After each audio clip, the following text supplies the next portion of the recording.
You're gambling with the lives of millions of people. You're gambling with World War III.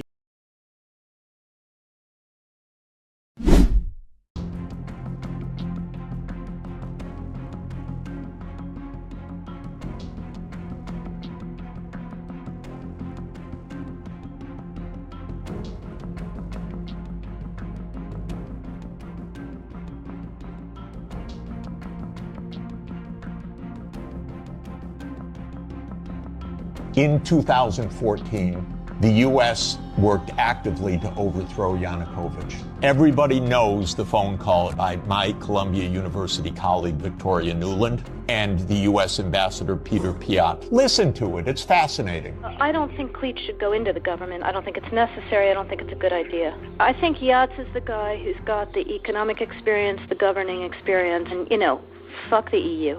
No, exactly. And I think we've got to do something to make... You don't get better evidence.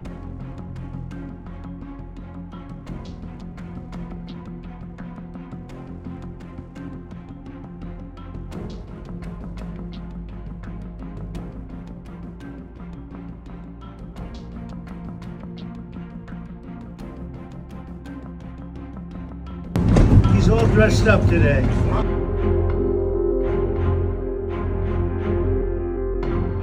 Mr. President, with respect, I think it's disrespectful for you to come into the Oval Office and try to litigate this in front of the American media. Right now, you guys are going around and forcing conscripts to the front lines because you have manpower problems. You should be thanking the President for trying to bring an end to this conflict. Have you ever been to Ukraine that you say what problems we have?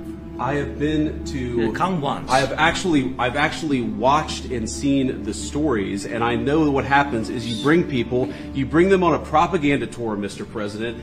Do you disagree that you've had problems bringing people into your military? We have problems. And do you think that it's respectful to come to the Oval Office of the United States of America and attack the administration that is trying to prevent the destruction of your country? A lot of questions. Let's start from the beginning. Sure. First of all, during the war, everybody has problems, even you, but you have nice ocean and don't feel now, but you will feel it in the future.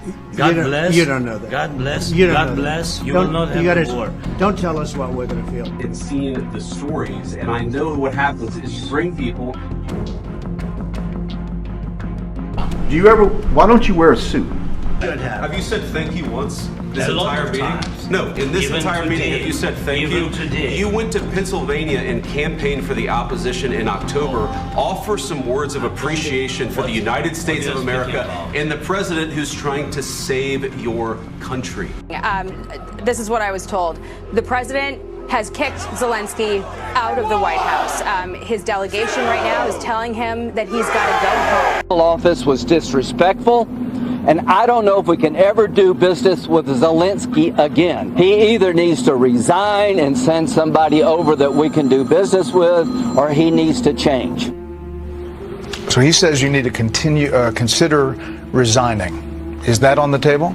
I don't know if he will be happy after my words. This decision can do only people of Ukraine. You're not going to step down to do a peace deal. No, I was always ready. I'm not sure that is a good idea for this such proposals. But anyway, I always said if United States will support NATO, so I think that it's enough for Ukraine. So I think I did all I had to do. And if somebody is not this happy with me, okay. But between us. Yes, Americans vote for American president. Each European country vote for their president, and only Ukrainian. With all respect to Lindsay, if I can say Lindsay, we know each other. Yes, and only Ukrainians.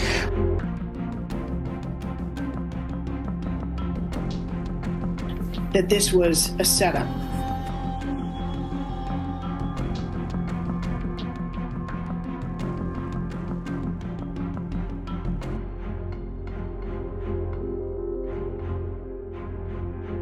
Here is something that the political establishment and propaganda media don't want you to know. Ukraine's President Zelenskyy has just banned yet another political opposition party, one that questioned his legitimacy as president, and used Ukraine's Department of Justice to mandate the seizure of this party's members' assets. Now, this is just the latest of Zelenskyy's actions to do this sort of thing. He began banning major political opposition parties in 2022, when he also started banning TV channels that were associated with his political opponents.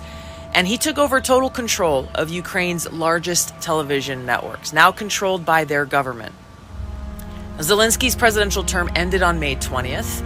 He canceled elections in the name of martial law, suspending Ukraine's constitution so that he could stay in power. Now, defenders of Zelenskyy will say, hey, Ukraine is in the middle of a war. They can't have elections.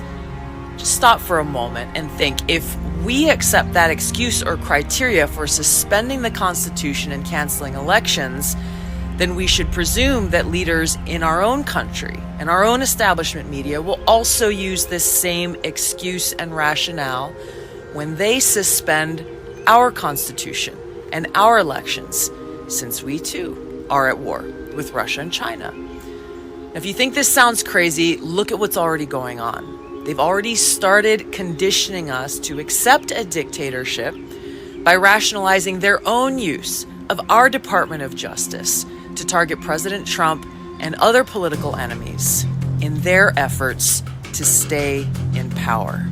Control. Do you think that's appropriate? Putin troll, yeah.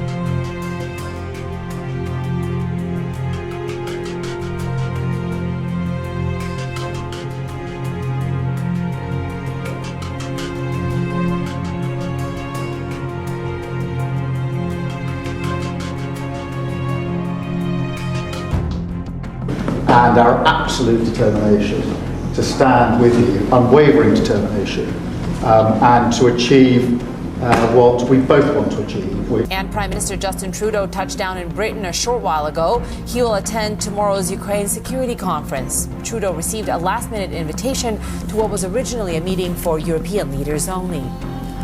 Doubling down in our support. Yesterday evening, the UK signed a £2.2 billion loan to provide more military aid to Ukraine, backed not by the British taxpayer, but by the profits from frozen Russian assets. Those willing will intensify planning now with real urgency.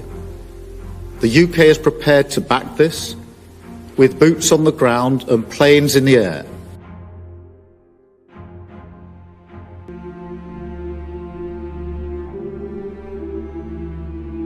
Can't handle the truth. Resolve to resist